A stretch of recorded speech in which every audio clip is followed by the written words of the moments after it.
It's puck time. I'm the Prez, Carmine, the bold man Bianco with us, and Alex Badass Smith. It's NHL Tuesday. It's 2 game sevens, and my summer hockey league starts tonight. And there's about 30 games played. There's 6 ice rinks where I play. It's a 6-sheeter. There's about 30 games or so played, and about 29 of the teams canceled. I wonder why. I think there's something important going on tonight, it seems like. Yeah, so no hockey tonight for me. I'm watching the Leaf game. And before we get into it, I just want to tell you guys really quick. My awesome woman Viv and I watched the Leaf game on Sunday, 3 o'clock to 6. I was devastated. I honestly was devastated. I mean, I was just moping all night. And then we watched Game of Thrones. And we're so vested in the characters on Game of Thrones. Like, I feel like they're all my buds. I know them all well. They've really delved so deeply into the characters of each. And it was a very ominous episode as most of them are about to die. I turned to Viv and I said, after it ended, I said, wow, Game of Thrones really put the hockey game into perspective. So I felt a little better, but I don't know how I'm going to get through tonight. Friday night, Game 5, tied 2-2. I could barely watch that game. Viv can attest to the fact that I was, you know what? Tell him. What am I supposed to tell them? Tell him about me on Friday night. Okay. Lawrence on Friday night was a wreck. I thought the guy was going to have... By the way, hey, Carm. Hi, Viv. Hey, Alex. Badass. Hey. How's it going? Good. Going good. So, yeah, Lawrence was losing his shit. I was worried he was going to have a heart attack. It was beyond scary. And I don't know. That's all I could say. What? I was pacing. My head was in my hand. I was jumping and screaming at missed opportunities. I wouldn't want to be around me tonight. Maybe. Yeah, I get it. It's understandable when you're a fan and you're invested in it. I mean, trust me, I've had my moments. I remember in 2011, the Hawks, got blown out by Arizona in the first round. I actually broke a couple of chairs in my apartment, like damn near trashed my place. In 2013, the Hawks won the cup. I ended up picking up a cigarette habit for like 3 months. So it happens. You get invested in these games as a fan. It can be just as serious sometimes as investing your money as a bettor too. So I understand that the nerve wrackingness that you go through game by game. Listen, the last Leaf game. Go ahead. It's a thing in sport. You have no control over what is happening and unfolding in front of you. It's just the way it is. And I know Lawrence, Prez and his friends love to make fun of the fact that I'm a Sabres fan. I still go back to that whole playing against Minnesota/Dallas and the skate in the blue paint thing. And at the time, it's one of those things where you're so vested in your team and love your team, kind of like Prez does, that you take that defeat as if you're one of the players on the ice. A couple years ago, I'm going to switch to soccer. I had a monster futures bet on Juventus to win the Champions League. They're playing Real Madrid. I hedged it out for half the money to ensure a profit. And then I watched the game, and they got annihilated in the second. I hated losing, but then my friend reminded me that I just won $7,000 in a futures bet because I hedged out. So it's all relative. So basically, the moral of the story is I should bet Boston tonight and just have Absolutely. a win-win situation. Absolutely. You bet Boston, you're winning either. It's a bet you won't want to win, actually, but in a way, it's just the way. Game. I'm a fan of the game, not just a fan of the team. So this is why I see my Facebook. It is unbelievable, as Prez will tell you. His friends, our friends, they just come after me day after day because I make fun of the Leafs. It's just what I do. There was one guy golfing the other day who literally, I think he almost threatened me. He actually posted, while it was 1-1 in the first period or whatever, the Boston Game 6, he posted that I am the Brad Marchand of Facebook and he'd like to lay me out. Wow. It's the way it goes, but it's how it is. We'll bring you back. I love this stuff. I'm a fan of the game. It's not of a certain team, but a fan of the game. Anyways, Prez. My brother, let's get to it, boys. 2 games tonight, both game 7 as we discussed, should be fun. Let's talk Leafs and Bruins right off the bat, shall we? Leafs are plus 120.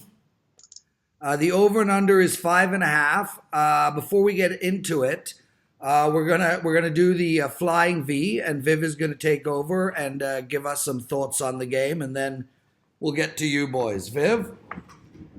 Oh, and I'm back. Flying V. So I don't know. My thoughts on the game. I'm a huge Leaf fan, but I'm legitimately concerned. You have Bergeron, Marchand, Chara. These are veteran Bruins that have been in game 7s. Hey! Okay, to hell with her. It just didn't sound good. It started off really bad, I thought. What did you guys think? I think she was making some valid points. Nah. So here's some statistics going into tonight's game 7s. 179 game 7s played in history.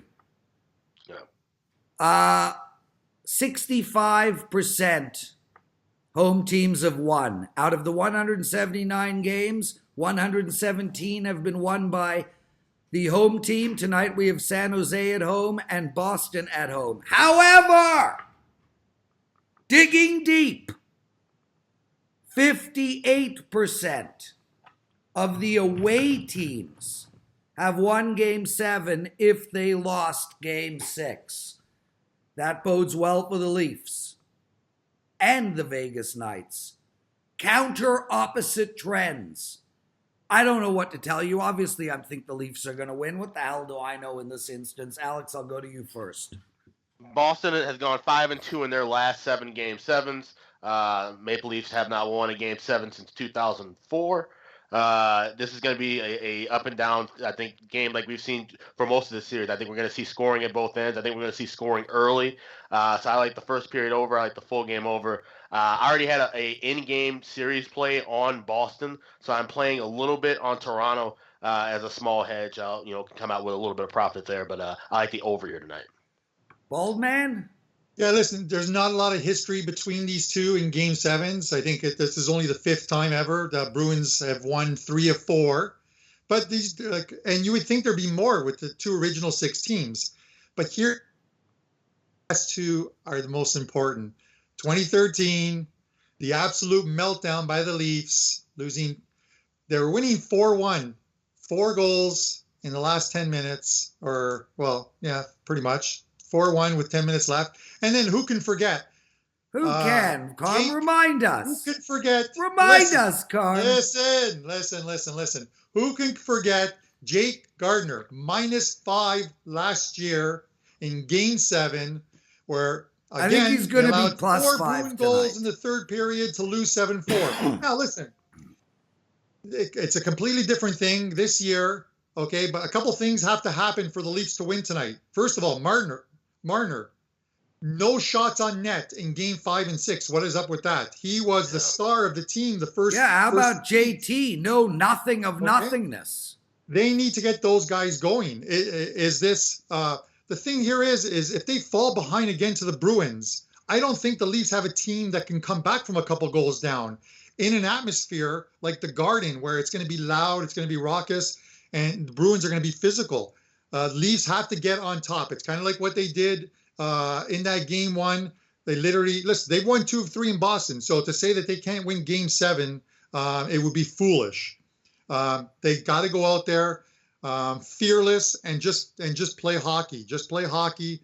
Marner, Tavares, they have a shot to win tonight. I honestly believe it. I think the key tonight, obviously, other than the goaltenders, is Morgan Riley. I think we saw a real coming out party from Morgan Riley last game, game 6. I mean, he had Duncan Keith a feeling. Who knew he had a slap shot from the blue line? Well, and to me, it was like I like that. that analogy or example, because I feel like Morgan Riley, what he's showing is that he can take a game over on both sides of the ice. Look, Alex, you like the over. Carm, you didn't really give an opinion, and well, I'm just going to watch the game with my head in my hand and hope and pray. San Jose minus 115 against the Vegas Knights. The over and under here is 6, guys. You know, I like the over in this game. I actually think there's going to be a lot of scoring in this game, and I lean on the Knights too. They dominated Game 6. I think the shots at one point were 44 for Vegas and 18 or 19 for San Jose. It was shocking. I see Vegas's speed really being the factor here tonight. You know, the longer the series goes, the more that speed is going to help. I look at Vegas and I look at the over. Carm, I go to you first. Yeah, it's well, you're looking at Vegas. I'm looking at the Sharks. I think you know, Thornton sat out Game 6 with a suspension, sat out Game 5, came back in Game 6 to look really good. Listen, he's on the third line. The third line tonight could be the biggest line, because you look at those first two lines. Vegas, 17 of 21 goals scored by the first two lines. When you look at the, sort of those bottom 3 or bottom 6 on the third line and fourth line, if Thornton goes, this team may go. If that third line dominates, you look at some of the stats, like with Sorensen and LeBlanc, they had 67%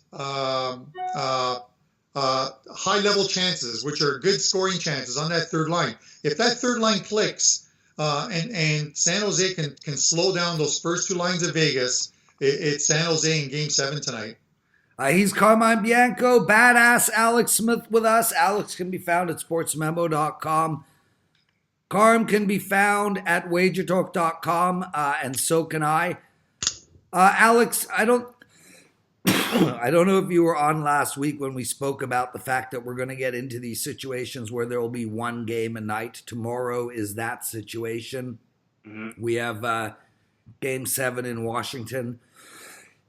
I got a little itch in my throat. The shows come first, boys. So even though we're going to be putting out a pick for sale tomorrow, maybe, who knows, we give out our picks on these shows. The show is more important than the picks, so be ready tomorrow. Carmine and Andrew will be with us. We'll take apart just that one single game.